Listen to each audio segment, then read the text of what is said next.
I'm not trying to offend anyone with my first statements of this. It's just the best way to start out this episode. This time of year, a lot of people celebrate the birth of a man named Jesus, who was known to have died, stayed dead for 3 days, and then was resurrected.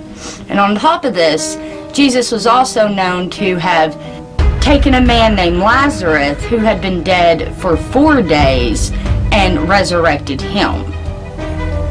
But is this something that can really happen? A miracle or a medical mystery? Let's discuss on today's Peculiar Occurrences.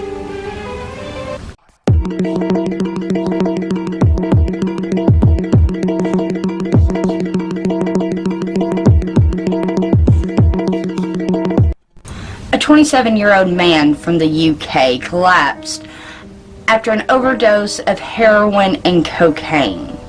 Paramedics gave him an injection and he recovered enough to walk to the ambulance. He went into cardiac arrest in transit. After 25 minutes of resuscitation efforts, the man was verbally pronounced dead.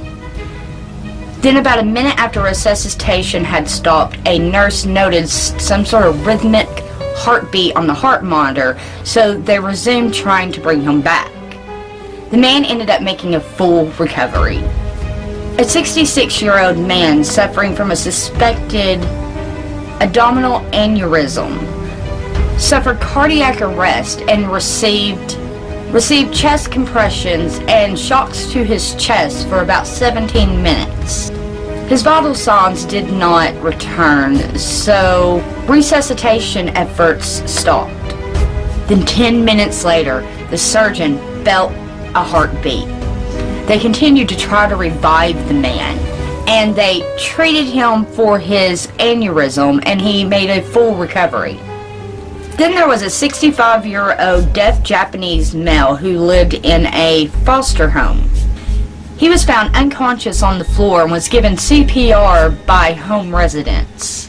Then he was also given CPR by the paramedics and then by people in the emergency room. He was declared dead after all efforts had failed.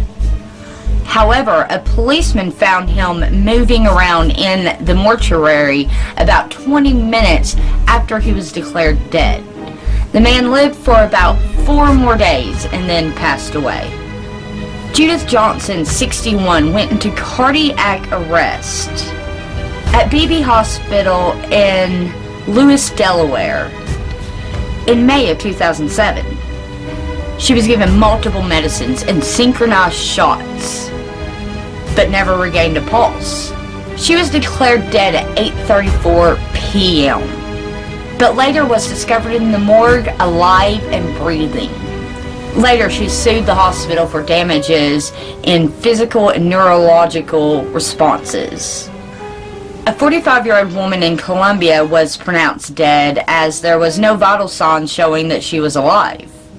Then later, a funeral worker noticed that she was moving around and told his co-worker she should probably go back to the hospital. That would be freaky. That'd be like my biggest fear of being a funeral worker. That or fetal exclusion. If you don't know what that is, I've got another episode on it. Way earlier episode. Go check it out. A 65-year-old man in Malaysia ended up coming back to life 2.5 hours after doctors had pronounced him dead. He ended up dying just 3 weeks later. Anthony Yall, 37, in Bellbrook, Ohio, was breathing abnormally at 4 a.m. on August 5th, 2013. And no matter what, he cannot be woken up. After finding that he had no pulse, emergency workers, paramedics, were able to give him CPR and revive him enough to take him to the hospital.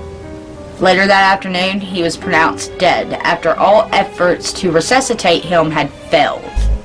And when his son showed up to the hospital to see his supposedly dead father, the son noticed a heartbeat on the monitor that was still attached to his father. Resuscitation efforts were resumed, and Yall was successfully revived. Walter Williams, 78, from Lexington, was at home when his hospice nurse called in a doctor to pronounce him dead. At 9 p.m. on February 26, 2014. Once at the funeral home, he was found to be moving around. It was thought that perhaps he may have been revived by a defibrillator that was implanted into his chest. The next day, he was well enough to be taken home with family, but unfortunately, he ended up dying just 15 days later. I could literally go on and on and on with stories of people that have died and been brought back. Even one of a man who had died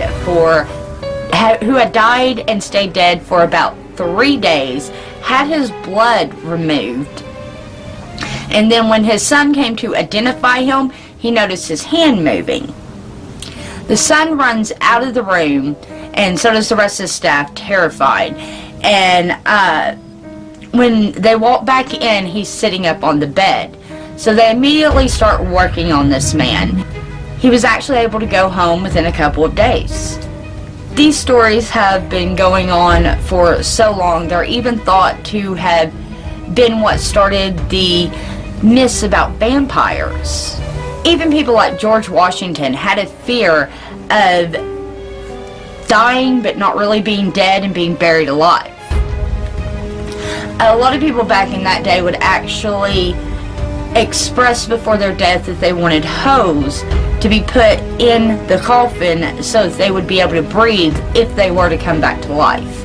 This was actually something that was requested by a cousin of George Washington's. Doctors call this Lazarus syndrome. That's the medical term for it. The Lazarus phenomenon, or Lazarus syndrome, is described as a delayed return of spontaneous circulation, or ROSC, which is what I'll be calling it in this.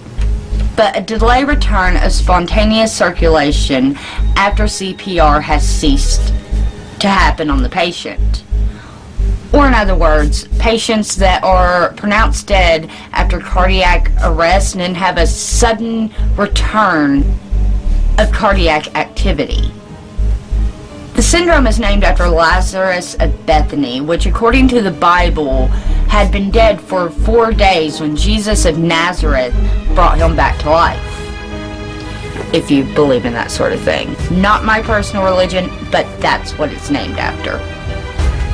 Since 1982, when the Lazarus syndrome was first featured in any kind of medical articles, there has been at least 38 cases reported.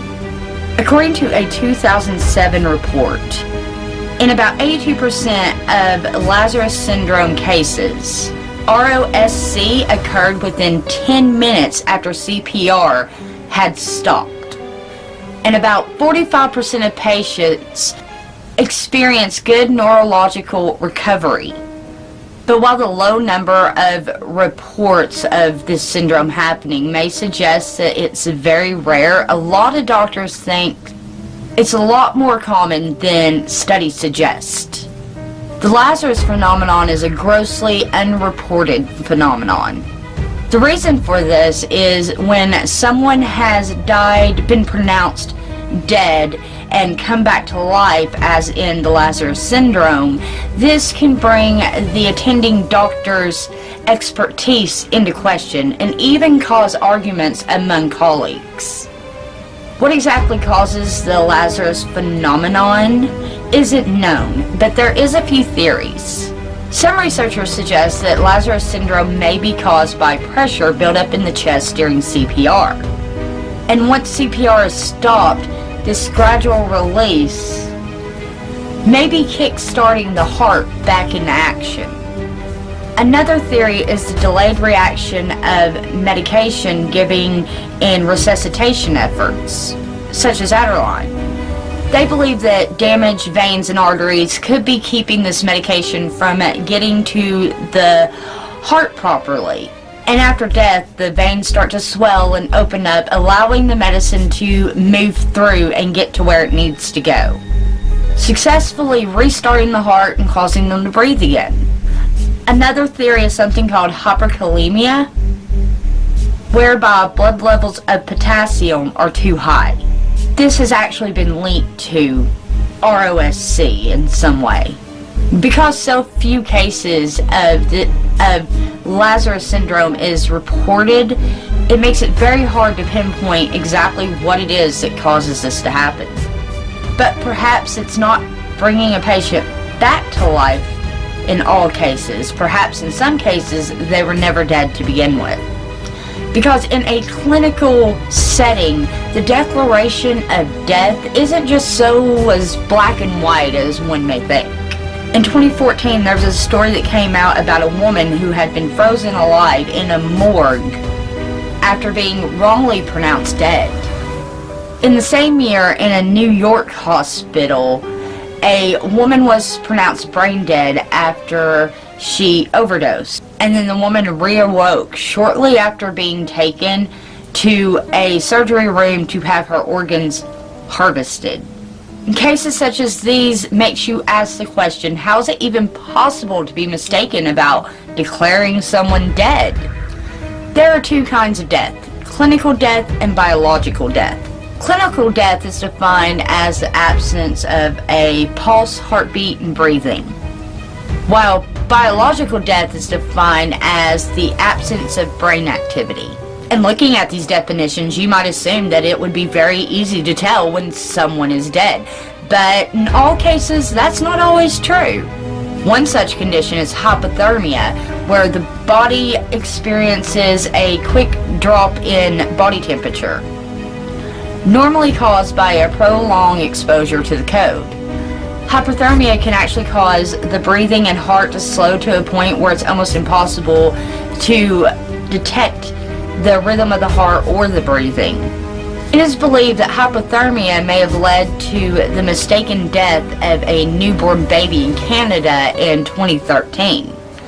The baby in question was born on a sidewalk in freezing cold temperatures. Doctors were unable to detect a pulse and the baby was declared dead. Then 2 hours later, the baby started moving. Doctors said that the baby's exposure to such cold conditions may explain what happened, and that even though the baby's entire circulation system may have even stopped, that the baby's brain and neurological activity was actually protected by the cold weather, just as we learned in our cryogenics episode. If you haven't seen that, go check it out. Some other conditions that can make a doctor think that you're dead is a condition called catalepsy and a condition called locked-in syndrome. Catalepsy is characterized by a trance-like state, slowed breathing, reduced sensitivity, and complete immobility, which can last from minutes to weeks. And the condition could arise due to neurological disorders such as epilepsy or Parkinson's disease.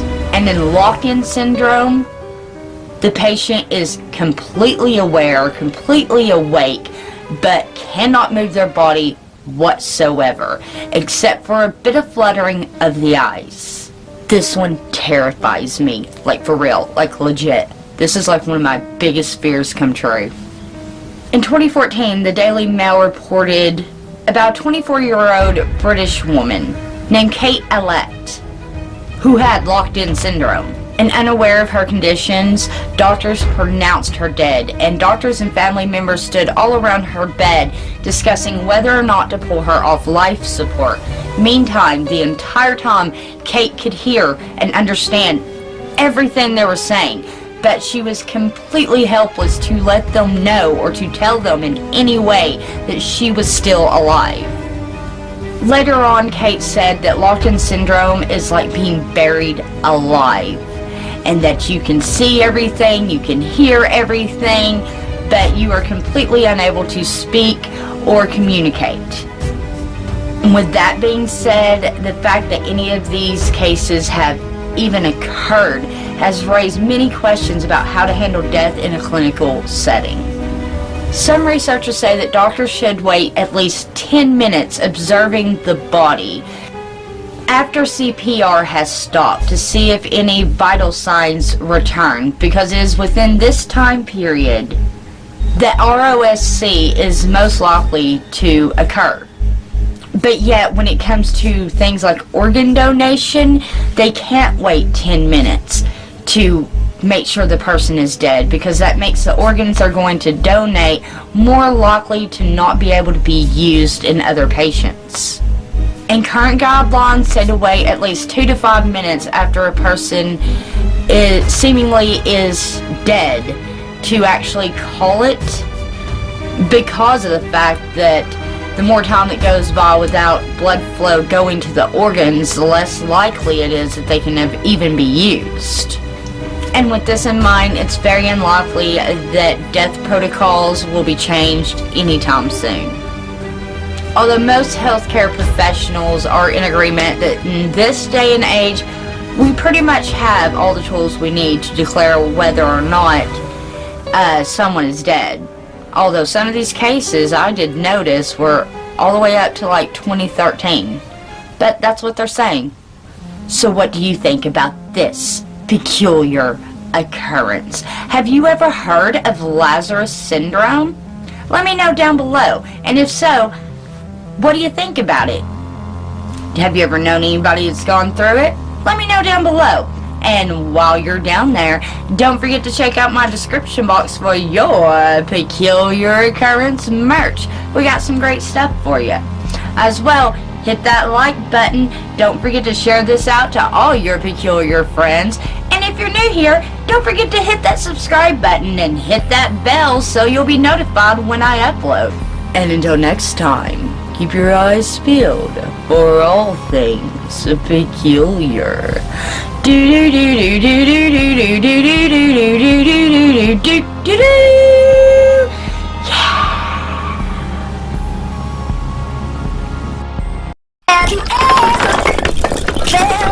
Are you listening? Damn.